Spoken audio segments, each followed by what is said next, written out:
Radha Madhava Kunja Vihari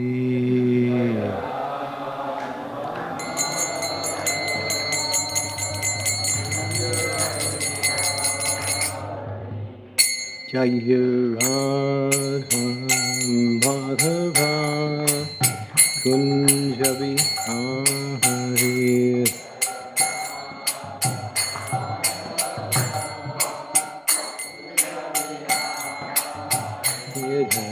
Gopi Janavallabha Girivardhari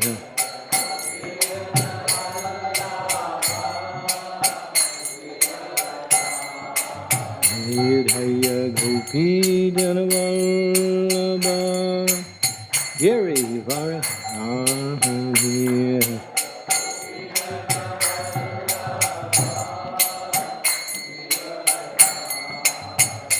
Sauranandana Brajadhanja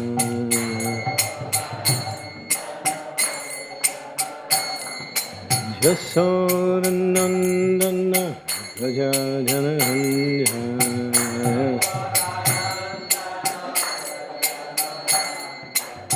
Jamuna Tira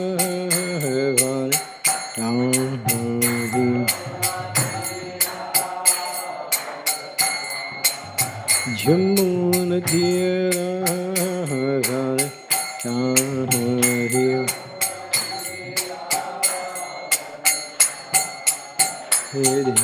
Radha Madhava Kunja Vihari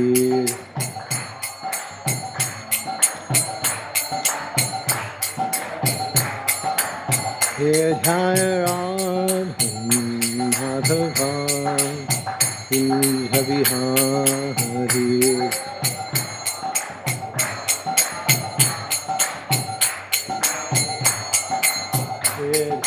Gopi Janavallabha Girivardhari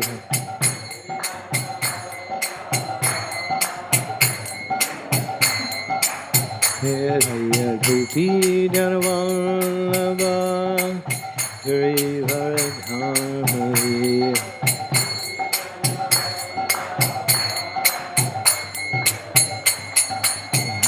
Sauranandana Brajadhanja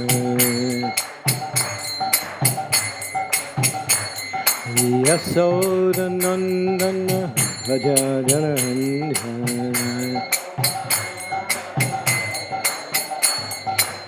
Jamuna Tira Hare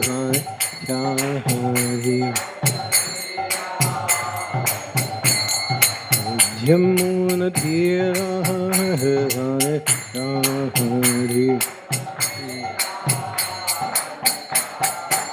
Jaya Radha Madhava Kunja Vihari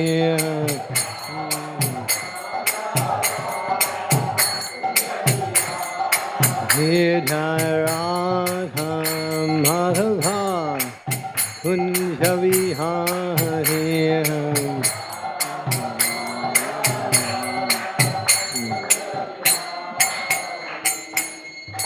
Srila Prabhupada Ki Jai. Srimad Bhagavatam, Canto 1, Chapter 15. Chapter is entitled The Pandavas Retire Timely, and this is verse 43.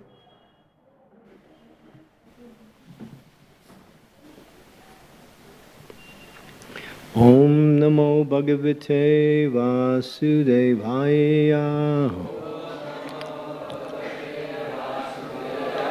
Om Namo Bhagavate Vasudevaya.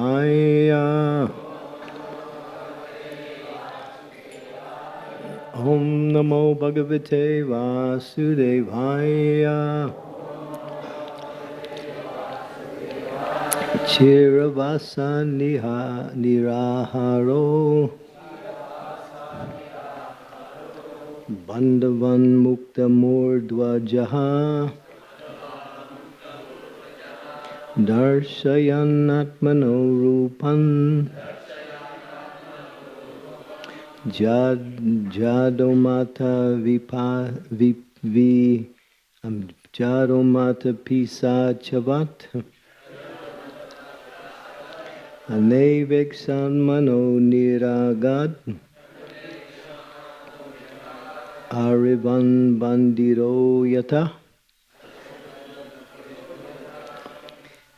Chiravasa Niraharo Bandavam Mukamurdvaja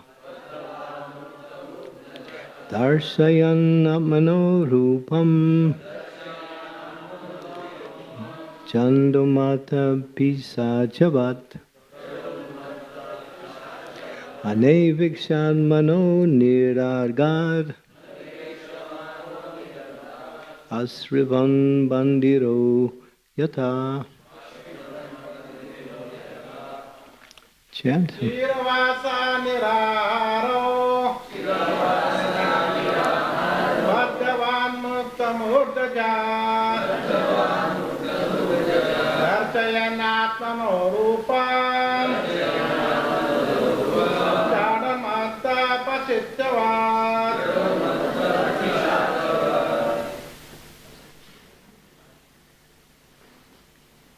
Anyone else? Anveksamano Niragada Asravan Buddha Jagyata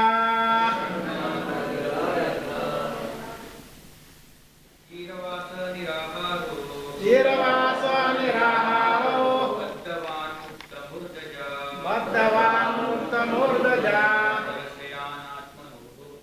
Darsayanatmano Rupam Chandramouli Pichatavat Naveksamano Niragat Asravan Bajiro Yata Chiravasa Niraharo Bhagavan Mukta Murdaja Darsayanatmano Rupam Chandramouli Pichatavat Aneveksamano Niragat Asravan Bajiro Yata. Any ladies? Any ladies? Chira Vasa accepted torn clothing. Nirahara gave up all solid foodstuff. Bandavak stopped talking. Muktamurdvajaha untied his hair. Darshayan began to show Atmana of himself. Rupam bodily features. Jada inert. Unmata mad. Pisachavat just like an urchin. Anavekshamana without waiting for. Niragat was situated. Asravan without hearing. Bandira just like a deaf man. Yata as if. So we're hearing towards the final stages where Yudhisthira Maharaj is giving up all material attachments. Now he's giving up all activities, not only attachments, but He's giving up everything. And here the verse is, after that, Maharaj Yudhisthira dressed himself in torn clothing, gave up eating all solid foods, voluntarily became dumb, and let his hair hang loose. All this combined to make him look like an urchin or a madman with no occupation. He did not depend on his brothers for anything, and just like a deaf man, he heard nothing. Hare Krishna. Purport. Thus, being freed from all external affairs, he had nothing to do with imperial life or family prestige, and for all practical purposes, he posed himself exactly like an inert man, mad urchin, and did not speak of material affairs. He had no dependence on his brothers, who had all along been helping him. This stage of complete independence from everything is also called the purified stage of fearlessness. Om Gyan Timirandasya Gina Jana Salakaya Chaksu Unmilitam Mena Tasmai Shri Gurave Namaha Shri Chaitanya Manobhistam Staptitam Yena Bhutale Swayam Rupa Kadammayam Dadati Swapadantikam Nama Om Vishnu Padaya Krishna Prastaya Bhutale Srimakti Bhakti Vedanta Swami Iti Namine Namaste Saraswati Deve Gaurvani Pacharine Nirvisesa Sunyavadi Pastyatya Desatarine Jai Sri Krishna Chaitanya Prabhu Nityananda Sri Advaita Gadadhara Sivasari Gaur Bhaktavinda Hare Krishna Krishna Krishna Hare Hare Hare Rama Rama Rama Hare. And so they wrote 43 and 44 on the board. So they want me to read that verse too, so I will. Then it continues. He then started towards the north, treading the path accepted by his forefathers and great men, and devoted himself completely to the thought of the Supreme Personality of Godhead. And he lived in that way wherever he went. Now this is a longer purport. It is understood from this verse that Maharaj Yudhisthira followed in the footsteps of his forefathers and the great devotees of the Lord. We have discussed many times before that the system of Varnashram Dharma, as was strictly followed by the inhabitants of the world, specifically by those who inhabited the Aravata province of the world, emphasizes the importance of leaving all household connections at a certain stage in life. The training and education was so delivered, and thus a respectable person like Maharaj Yudhisthira had to leave all family connection for self-realization and going back to Godhead. No king or respectable gentleman would continue family life till the end, because that was considered suicidal and against the interests of the perfection of human life. In order to be free from all family encumbrances and devote oneself cent% in a devotional service of the Lord, this system is recommended for everyone because it is the path of authority. The Lord instructs in the Bhagavad Gita that one must become a devotee of the Lord at least at the last stage of one's life. A sincere soul of the Lord like Maharaj Yudhisthira must abide by this instruction of the Lord for his own interest. The specific words Brahma Param indicate Lord Krishna. This is corroborated in the Bhagavad Gita by Arjuna with reference to great authorities like Asita, Devala, Narada, and Vyas.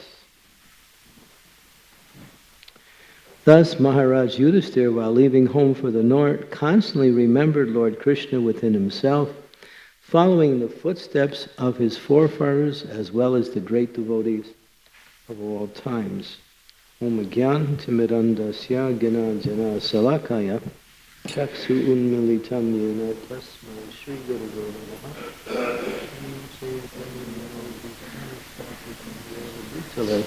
Swayam Rupa Kadamayam Dadati Svapadantikam. Hare Krishna, Krishna Krishna, Hare Hare. Hare Rama, Rama Rama, Hare Hare. So, as there is a system for living in the world, there is a system for getting out of the world too. And this system for getting out of the world is very simple. One has to detach themselves from all worldly activities. And it says here, at least at the very end of one's life. This may not happen in the early part of one's life, because usually it's very difficult for people to not want to go experience their materialistic ideas and adventures. When we come into this world, we are surrounded by so many arrangements made for our material activities, such as family responsibilities, getting involved with education, completing education and getting a good position in society, establishing one's own family and then supporting that family through occupation and other activities, and dealing with all the responsibilities that come. This is material life, and usually everyone goes through. So, in order to make it, what we say, natural for the living entity, gradually one should move away from these activities and ultimately come to, in the later stage of one's life, to complete surrender to the Supreme Lord in devotion. And that means one has to very carefully and systematically relieve oneself of all material responsibilities. Because as it's said in the scriptures, that is ultimately the goal of life, is to again awaken our loving relationship with Krishna and then receive the reward of that love by returning to Krishna in the spiritual world and engaging in our real activities as a pure spirit soul, serving the Lord in loving devotion.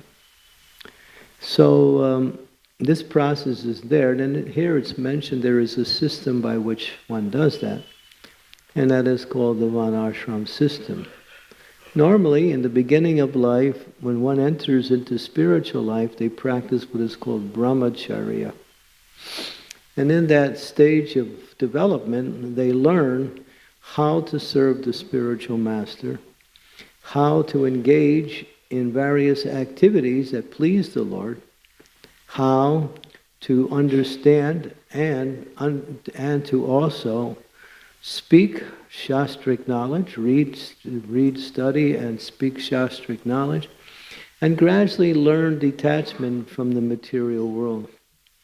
And then there is a choice after that matures to us so that one can move on or move to the Grihastha ashram, accept a wife, and develop what is called family life, and practice Krishna consciousness in that atmosphere, along with developing children and teaching them the process of devotional service. Gradually, as the children grow up, and then they go on into their own life and take on their own responsibilities, and then the family activities reduce.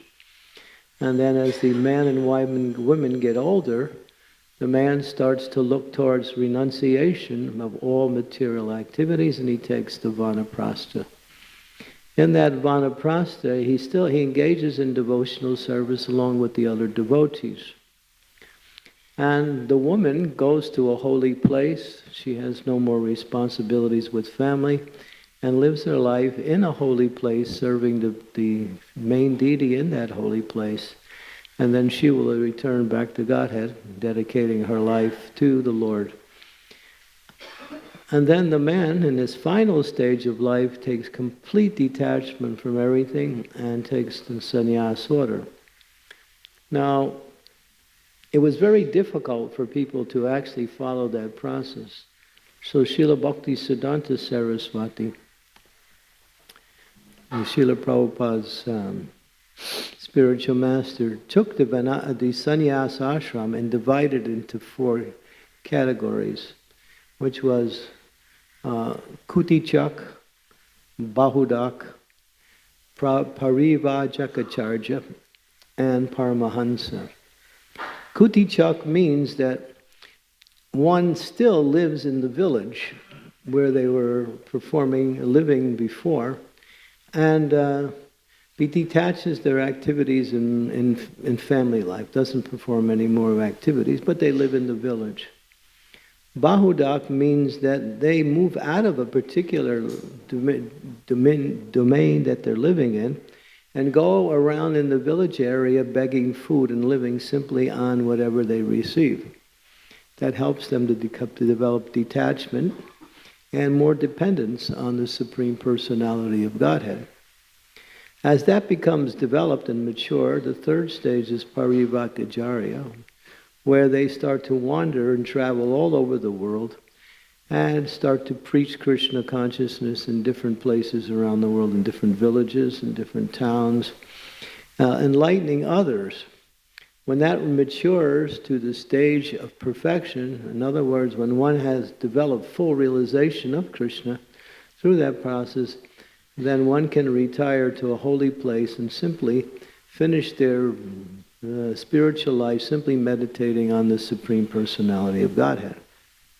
That is the traditional system. It is not the ISKCON system. The ISKCON system is a little different, is that from the very beginning of life you detach from everything. And then as you perform Krishna consciousness, you become more attached. Which is not supposed to happen. But it does. We get attached to our little cubicle where we keep all our stuff. We get attached to the place where we sleep on the floor every day. We get attached to the prasadam, making sure it's the kind I like. So we develop some...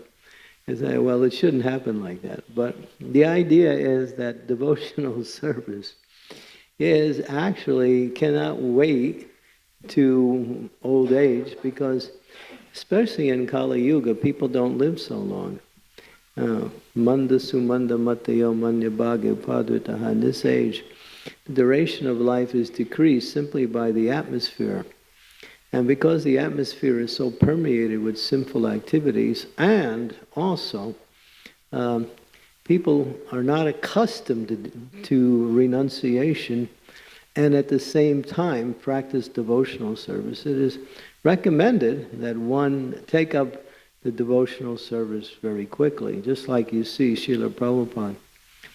He came to the Western world, and you'll see the people that came to him when he was preaching Krishna consciousness, he was allowing anyone and everyone to come and hear his lectures and take part in the programs. But only the young people came. We found hardly anyone who was elderly coming, because, as Prabhupada said, it's very hard to preach to the old fools. Because they're so set in their own ways that they can't change. And so he found that the hippie generation, those who were somewhat young and were adventurous and were looking for a way of life that they could find satisfaction in, he presented himself by making prasadam and kirtan and a little bit of knowledge on the Shastras his main preaching, and people came. And they were young. I was quite older. I was 25 when I joined, but most of the devotees they joined around the age of 20, or even younger. Some devotees joined at 18, 19 years old, left their families, left all of their material responsibilities, moved into the ashram and became fixed in Krishna consciousness. And they became so fixed in Krishna consciousness that Prabhupada actually gave them very important assignments to go in different places around the world and open up Krishna conscious temples and centers. And so Prabhupada sent devotees to Germany, to France, and to various other European countries. And after doing that for a while, Prabhupada thought, what about India? I tried very hard to preach Krishna consciousness in India before I came to America, but nobody came forward. He said the Indians were not interested in what I had to offer. And they were always thinking, well, we, for so many years, we know all now about spiritual life. Now it's time for technology. And so the technological revolution was starting to come, and cars were getting better, and people's phones were getting more advanced. And people were more inclined to a more, what we say, materialistic way of life. But Prabhupada thought, I shouldn't give up on India, because, they have the Dharma, they have the Punya, they have the Adhikari to become easy Krishna consciousness, but they're going in the wrong direction. So what should I do to preach to them? They don't want to hear me. Okay. So he took many of his young devotees who were, young, really young, most of them weren't married, some were, and brought them to India. And he brought them to Vrindavan, he also brought them here to Bombay in the early 70s and many other places, just to show the population, the local population here, that this is what you're chasing after, but they gave it all up. Now they're sitting on the floor eating khichdi, chanting and dancing, and finding life very, very happy. So he wanted to show by example how the Western mentality was now inclined to a renunciation, because people had everything in the West. And some of the devotees that came to join Srila Prabhupada, their families were quite rich. Not only rich, but very, very, very rich. And that's where most of the people came from Prabhupada after the initial persons, people who had good positions in society, their parents. We were all hearing from, just a few days ago, from Giriraj Swami. His father was a millionaire. His father was a millionaire. And when he started to become serious in Krishna consciousness, his father said, you come back home and I'll give you $1 million. $1 million. Now that was 1970s. How much was $1 million worth then compared to now? The devaluation of currency has been very strong. So $1 million then was about $30 million today. So, but he refused. He turned down this $1 million offer by his father. His father wanted to give him, plus a nice position in an occupation at the same time. His father was a high court judge. And then he practiced Krishna consciousness for many years. And then after some time, he, as we all know, he joined Srila Prabhupada in helping open the Bombay temple, which he wrote a beautiful book about. Maharaj was offering his books when he was here on Sunday. It's a magnificent story of the struggle that Srila Prabhupada went through in order to secure that temple. How the previous owners were doing everything to cheat the devotees, take the devotees' money and not give him the land or the temple. But they didn't know who Prabhupada was. Prabhupada was a fighter, and Prabhupada also knew how to deal in legal matters too. Although he was a great, spiritualist, a sadhu in all sense, he knew medicine and he knew legalities. And so he knew how to use his legal intelligence, how to somehow or other fight against that. And Giriraj Swami was his right-hand man in carrying out Srila Prabhupada's on the ground work in order to develop that temple. And then his father and mother came to see their son when he was with Srila Prabhupada. And his mother was a little distraught. She wanted her son back. When she saw her son, she said, "Oh my God, he's not eating." He had been performing some austerities.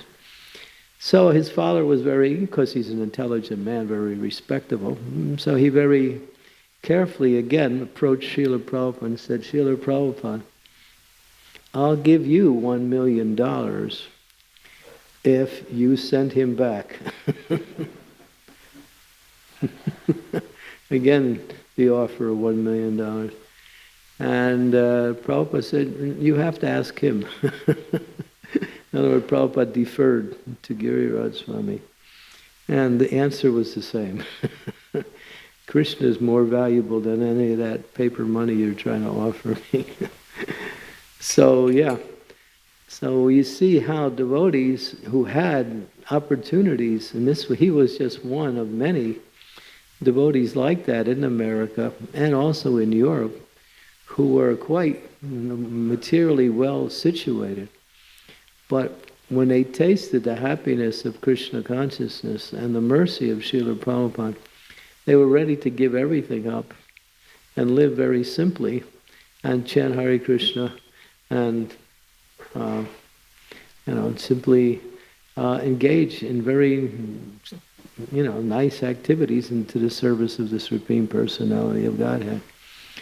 So Lord Chaitanya, who is Krishna himself, has made this process of Krishna consciousness really, really simple. When you read the Shastras, it's very difficult to understand how to apply the Shastras. But Chaitanya Mahaprabhu is very, very merciful. He's Krishna himself. Shri Krishna Chaitanya Radha Krishna Nohyonya. He is Krishna in the mood of Radharani, his own pure devotee, in order to teach how to serve the Supreme Lord from the position of a devotee. He is the Lord, but he takes the position of his own devotee, teaching from the position of a devotee how to serve himself. And so he is very merciful. He makes the process easy. But when he was here in his form as Krishna of Vrindavan, he spoke very carefully the science of Bhagavad Gita to Arjuna. And that is the basis of all the philosophical knowledge that we practice in Krishna consciousness. And at the end, after summing up all of the different aspects of the knowledge, Krishna said, Sarva dharma parikshacham mamekam saranam bhajam aham tvam sarva papebhyo moksha. Just surrender to me, that's all. Forget about everything else. You have so many ideas on how you're going to be happy in this world, and you may also have any ideas how you can practice spiritual life, but forget all of these things. Just surrender to me. Ma suchaha, I'll take care of you. Do not fear, do not worry, and do not hesitate. Here we're hearing from this particular previous verse at the end of the purport that one who has faith in Krishna develops fearlessness. In the material world, fear is a very strong element, where people are motivated to do things by fear. People are motivated to not do things by fear. Fear is an element that somehow or other pervades people's life in such a way that they think how to do things based on how fearful they are or not are.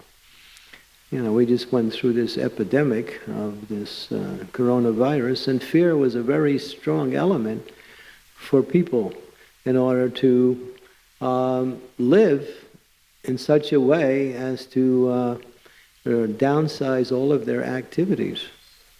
But fear is very debilitating. Recently I heard a story about fear and how fear works.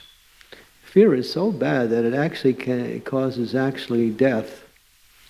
So here it says one who's free from fear one can only be free from fear if they take full shelter of the lotus feet of the Lord, who is feared by fear personified. In the very beginning of this first canto of Srimad Bhagavatam, in one verse in the first chapter, it's mentioned that, I think it's verse number 14, it says, living beings who are entangled in the complicated meshes of birth and death can be freed immediately, even unconsciously, by chanting the holy name of Krishna, which is feared by fear personified. So Krishna says, the wind blows out of fear of me. Death takes its toll out of fear of me. So Krishna is the supreme principle of all shelter, and therefore even fear itself has no entrance to one who takes shelter of Krishna. But I'll explain to you in one little story, I think that's a little interesting, one story how fear works. This is an antidote, it's a little story, where one man, he's living in a small town, and he's walking around, and he's coming to the outskirts of the town, and he sees this very tall man standing there dressed all in black. He's never seen anything like that before, so he gets curious.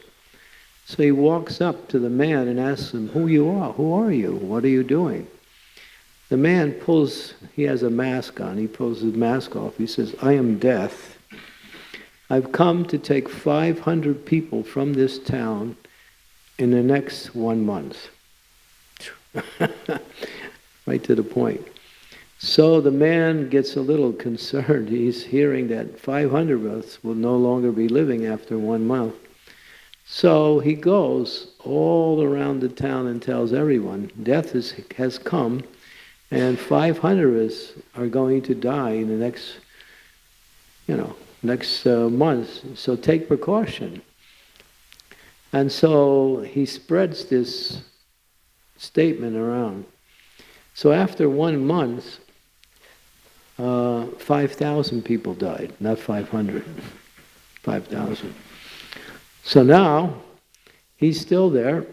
He goes to the outskirts of the town, he sees that same man standing there, and he comes up to him, he said, Death, you said you were going to take 500, but you took 5,000. He said, no, I took 500, 4,500 died out of fear. Yeah. How debilitating fear can be, where people become so paralyzed simply by this mindset that they actually, everything goes wrong. So one can be fearless when they take shelter of Krishna, because that's why Krishna says, just simply surrender to me, and I'll free you from all anxiety, all fearfulness, everything. If you take shelter of me, you're fully protected. Krishna guarantees that. One who surrenders to me, I give them full protection in all aspects of life. So when Krishna said that, not too many people believed him. Although they read Bhagavad Gita, and they found Bhagavad Gita very attractive and interesting, when it came to surrender, it wasn't like that. So Sri Chaitanya Mahaprabhu, he came after, and he said, don't worry about surrender. Just chant, dance, and take prasad, that's all. He said, just chant the holy names of the Lord, develop your Krishna consciousness by serving and associating with Vaishnavas, and take nice Krishna prasadam. That is the process. Haribol. So he made it easy. And Prabhupada said, even though Mahaprabhu made it so easy, still people are not coming. So then Mahaprabhu would send his devotees to different places to try to really beg them to come. So he would send Nityananda and Srila Haridas Thakur, they would travel together. They would knock on people's door in the different villages under the order of Lord Chaitanya. And Lord Chaitanya said, make everyone Krishna conscious. Teach them how to chant this Hare Krishna Mahamantra. So they would go and knock on the doors and say, oh, Mahaprabhu, the Supreme Lord, he's here. And he's come with the mercy of the holy name. And if you chant the holy names of God, you will be happy and all of your problems will be solved. And they would say, oh, Nityananda, what you're saying is very nice. But we have so many things to do. We have no time. We have our families, we have our occupations, we have our animals to take care of. We have so many things to do. We'll never be able to find time. And Lord Nityananda, he would not accept their refusals. So he would grab a straw or a stick and he put it in his mouth and then he would roll on the ground and beg them. This is the Supreme Lord, Lord Sri Nityananda himself. He would beg the people to chant the Hare Krishna Mahamantra. And they would say, oh, Nitai, Nitai, Nitai, get up, get up, get up. Okay, we'll chant, we'll chant, we'll chant. So he would go to that extreme just to give the mercy. So therefore the mercy of Gaur Nitai is the highest form of all mercy. Prabhupada said, even if you don't want it, you get it. And he used the example, a rich man, you'll be in the presence of a rich man, and he likes you, and he wants to give you something. So he takes some money out of his pocket and says, here, this is for you. And you say, well, you're very nice, you're very kind, but thank you very much. That's okay, you keep it. He says, no, I want to give it to you. No, that's okay. But then he sees you're not going to take it, so he pushes it in your pocket, closes your pocket, says it's yours. Another way, he forces you to take it. That's Lord Chaitanya. Just like I remember when we were here many years ago, there was a Sankirtan story that the devotees told during the Christmas marathon, which we just were involved in, where the devotees were in, Shivaji Chatur, that train station, what is it called? Chhatrapati Shivaji's train station. So the devotees had book tables there and they were distributing books there. So one man, there was a few book distributors in that area. So one man, he was walking along, so one of our devotees came up to him and offered to sell him a book. He said, no, I'm not interested, thank you very much, and he walked on. So he's walking a little farther in the train area, and another devotee comes up to him. Same person. And it tries to sell him a book. The second devotee didn't know he was already approached. So he just happened to pick the same man. Again, the man said, I'm sorry, thank you very much. I'm not interested, I'm going on. So he went on, and then after walking for some time, a third book distributor came to the same man. And then he said, all right, it must be God's arrangement. So devotees don't give up so easy. So after being approached 3 times, he eventually bought the book. So that is the mercy of Lord Chaitanya, and he makes sure you can't go away. Just like it says that people in India come to the West for 2 reasons. They go to the Western countries for 2 reasons. 1, for sense gratification, and 2, to preach. 1 of the 2. Srila Bhakti Siddhanta Saraswati makes this. So we meet people from India coming to the West for sense gratification all the time. And then we invite them into our temples and then they become devotees. So they leave India, so they want to make more money. They hear the West is just, it's a land of milk and honey, and money just falls off the trees and you can pick it up off the ground. There's so much there. Even people walk past it, there's more for every... It's not like that. But this is this idea that the West has everything. So people come to the Western countries in order to further their economic growth and to live very nicely. But a lot of times they meet the devotees and then their life changes. And so that's why it says that if you try to run away from India to escape to the Western countries, Lord Chaitanya will chase you down. So it's better to surrender where you are now instead of getting chased by Lord Chaitanya later on.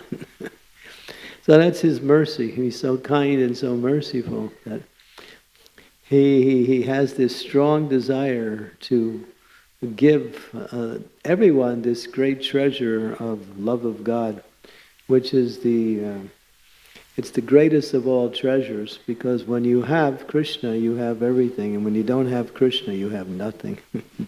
Even though you may have everything, because Krishna is the foundation by which everything exists.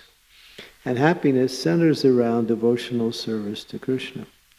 So Maharaj Yudhisthira, he had a kingdom.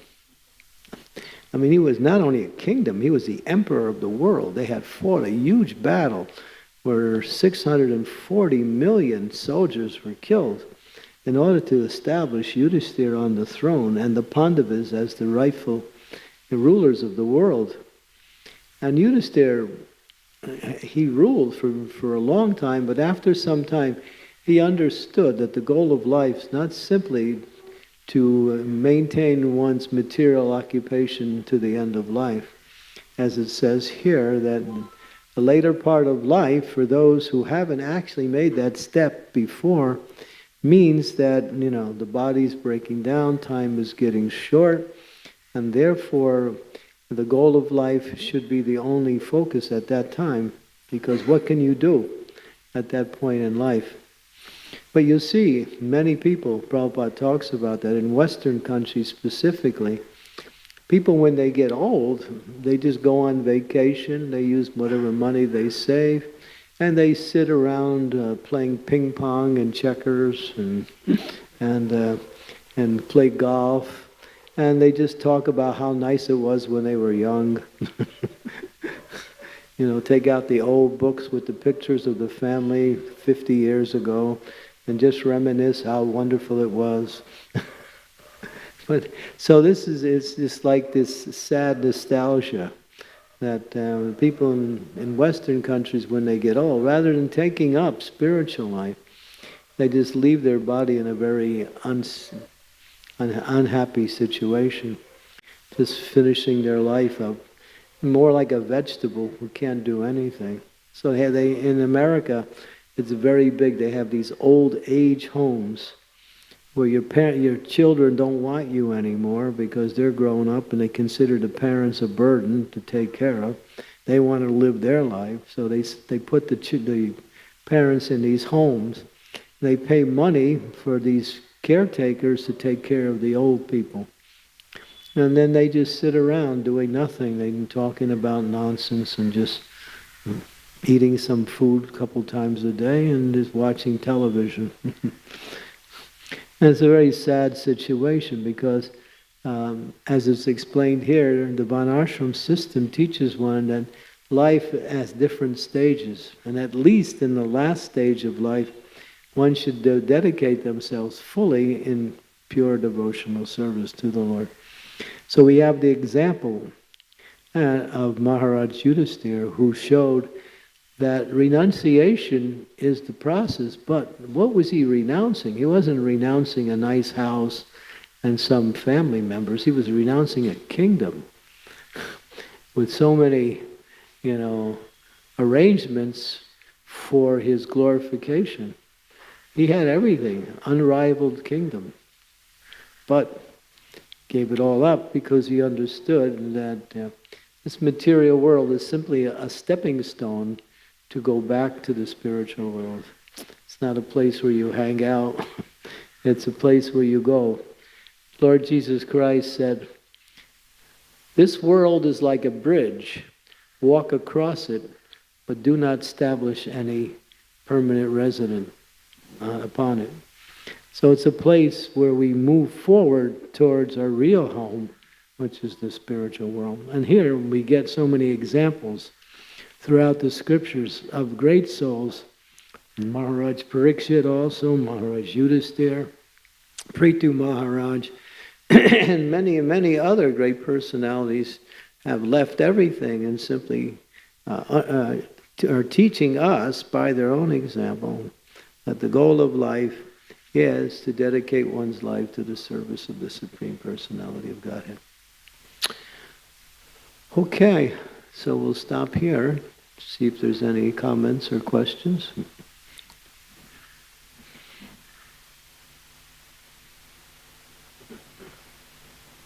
Anyone? Yes. At Vishwambar? Hare Krishna Maharaj. Yeah, Vishwambar? Yes, Maharaj. With a name like that, wow. That's the name for Lord Chaitanya. He's big, like Lord Chaitanya. He's very tall. Yeah. Maharaj, we are blessed by your association for so many days here. So, I'm thinking of like this theme is of renunciation of Yudhishthira Maharaj. He renounced a kingdom. And similarly, all the devotees in the Hare Krishna movement, they're invariably supposed to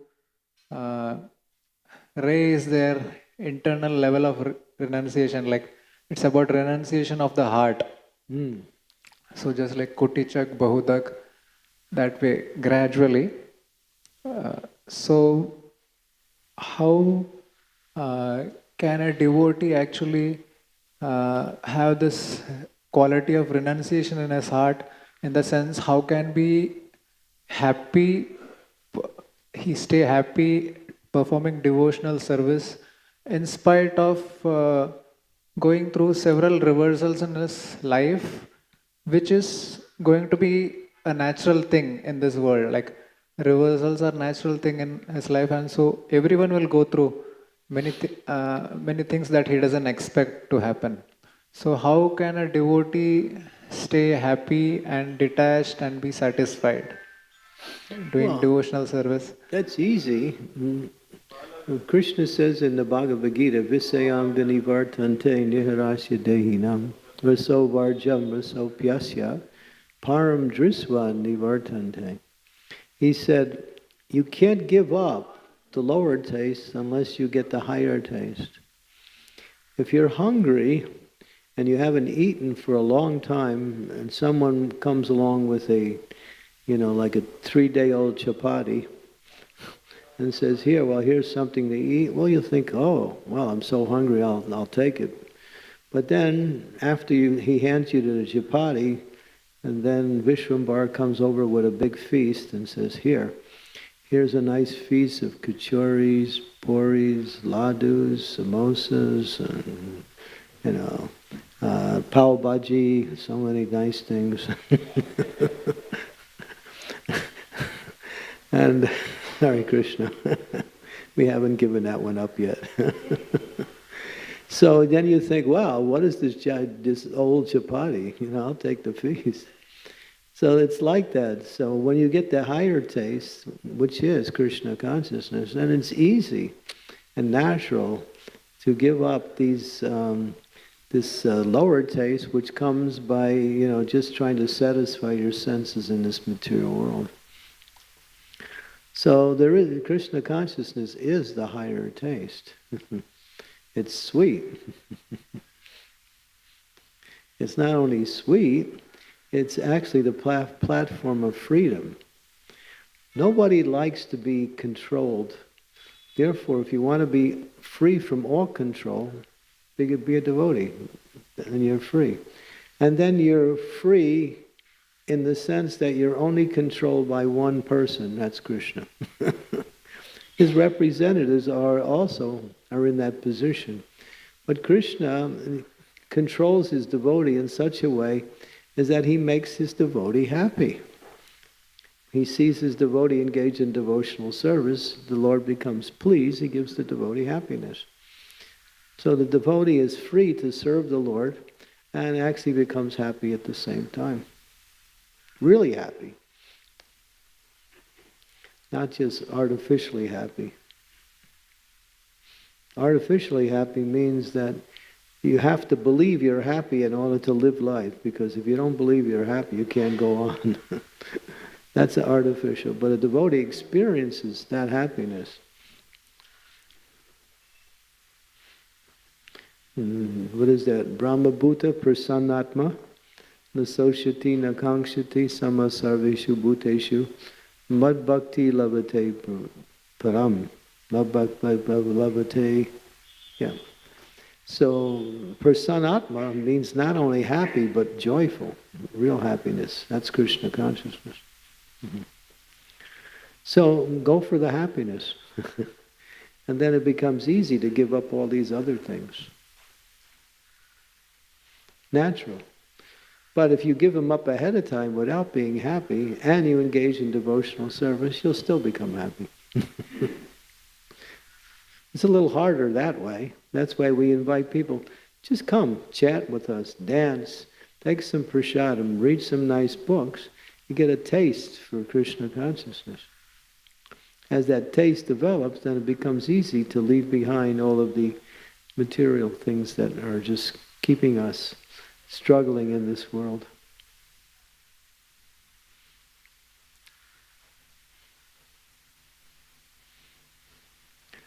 Yeah.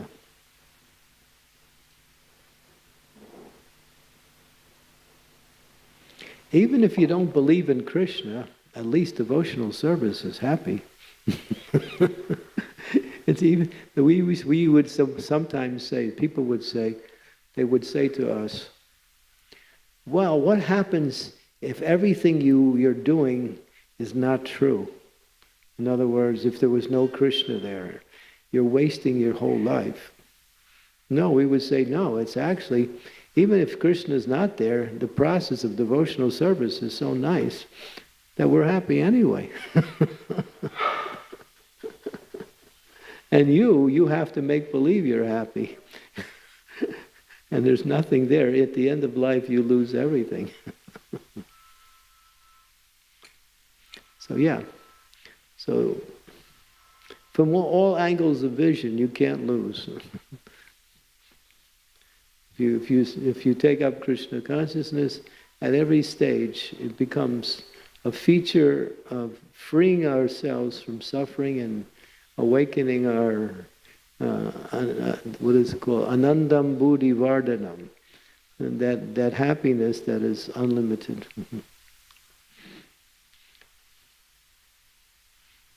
Chant, dance, take prasad, read books. And if you feel really inclined, come and do some service.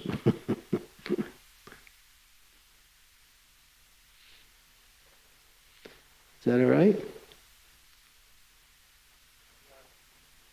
Your life is a testimony for us. When you sing Guru Puja, you just sing for Prabhupada, for the pleasure of Prabhupada and Krishna, and that's why you are happy. So we can learn from your example to be focused on Guru and Krishna. Prabhupada made hippies into happies. So Prabhupada is magical. So you come in contact with Prabhupada, and your life changes automatically.